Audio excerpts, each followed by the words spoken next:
Alright, got trouble again. Really getting sick and tired of this. This piece of shit really starting to annoy me. It's not as bad as it seems, but I really like it when I make it home when I start out on a you know, doing something. And today I went out, took a mower to a field, and I didn't make it home. Kind of got me upset. The alternator went bad. So it's not the alternator's fault, or the truck's fault for that matter, but that alternator's bad. A new alternator. All new components. So I got a brand new alternator for $200 and I got to stick it in there. So that's what I'm gonna do right now. First I got to find out what size they are. That looks like a 9/16, but I can almost bet you that it's like a 14 millimeter or some crap like that. Oh, there's 9/16. That don't fit. Oh, dropping everything. Maybe it's just a 1/2 inch. I don't know. Here's a 1/2 inch. But that don't fit either. Oh, what do you know? Ooh, 1/2 inch, baby. All right, I'm gonna crack those all loose. Oh, boy, is that hard to get off of there. Now, anyway, I'll get all 3 of those cracked loose because that's how many points it is. 3 point mount. And then I'll get my idler pulley. Where in the hell is that? Oh, down there. I got a bar I'll put in there and loosen the belt up when I'm ready to pop it off of there. And yeah, so let me get that thing off of there. I got that dirty old bugger out of there.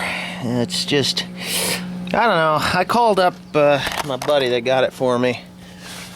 It was brand new. Actually, that was a remanufactured one. You're supposed to use all new parts. This one here is brand new. Soup to nuts, everything. The field, the armature, the diodes, and all the electronics, all completely new. So it's 125 amp at 6,000 RPMs, which it'll never get that high. Output at 2,000 RPMs is 80. So it's, you know, it's like a 110 amp alternator. That's what it says on the box. So anyhow, it only took me mere seconds to get the thing off of there. Now to put it back on. Yeah, so it really didn't take long. I'm really getting kind of frustrated because, well, it's only 2 years old. I called him up and he says that it was, I bought it in 2008, September of 2008. That thing's just a little more than 2 years old, but I've only got maybe 10 or 12,000 miles on that thing. So it just really isn't making me very happy. I'm gonna have to, I don't know, I did everything you're supposed to do. You gotta charge the batteries before you fire it up because it'll fry the alternator, and I know that I always had good charge in those batteries. Matter of fact, those batteries are the same age, September 08.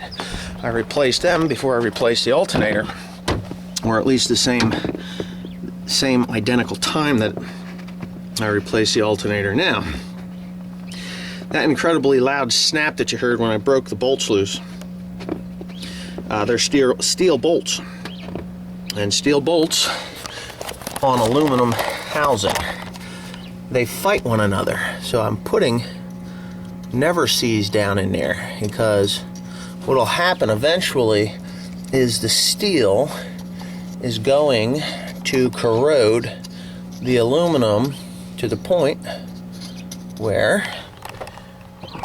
it, zooming again, nostrils, the steel is gonna corrode the aluminum to the point where it's gonna actually pull the threads out of the housing. Then I'll have to buy that whole housing, the pump housing and all, because that's what that thing is. It's the power steering pump housing. So I'm gonna lube these up with Never Sees. Yeah, excellent product. Excellent product. I've used it for years. Rusty conditions, it don't matter. It just works. You know, if I have this problem again, I just won't have a problem with the housing being junk. So hopefully I don't have this problem again. I got more money involved in this truck than I'll ever get out of it. But anyway, such is life. You live, you learn. Don't buy a diesel. That's all I can say. I really hate this truck. I like the truck. I just hate the maintenance fees on this engine are just enough to kill you. The power of the truck is awesome. I can't say enough about the power. It's just powerful. Anything I want to do, hook to it and go. There's no questions asked when it comes to that. But when it comes to the maintenance of this piece of shit, I hate it. This motor has cost me more and more and more all the time. It's a money thing. I'm probably gonna have some sparks go flying, but at the back of the alternator, you're supposed to disconnect your battery. I mean, that's the prescribed way of doing it. I was never one to do things by the rule book. I always kind of found my own way. Let me see if I can get that camera in there. Yeah, buddy, chooch it. Make sure you get your little boot on top of there so something should ever fly up there, don't short it out. And then you take this guy here, give it the old clip, and that's it. That's hooked up. Now, there's an idler on the other side there. And what I'll do is I'll take this guy. It's a 1/2-inch drive. Make sure it is in the, yeah, whatever, one way or the other, it's gonna go on. Climb my ass up here.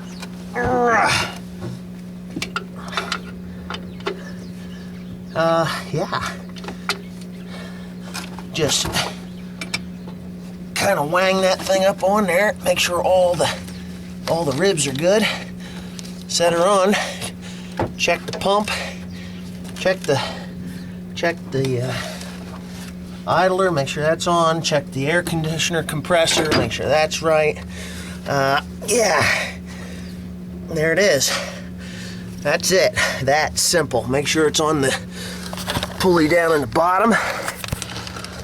Yeah, buddy, everything's good. Everything's good. Make sure it all lines down there. And that's it, right there, the battery light. If it goes off, it means I did the job right. Oh. Light went off. Cool.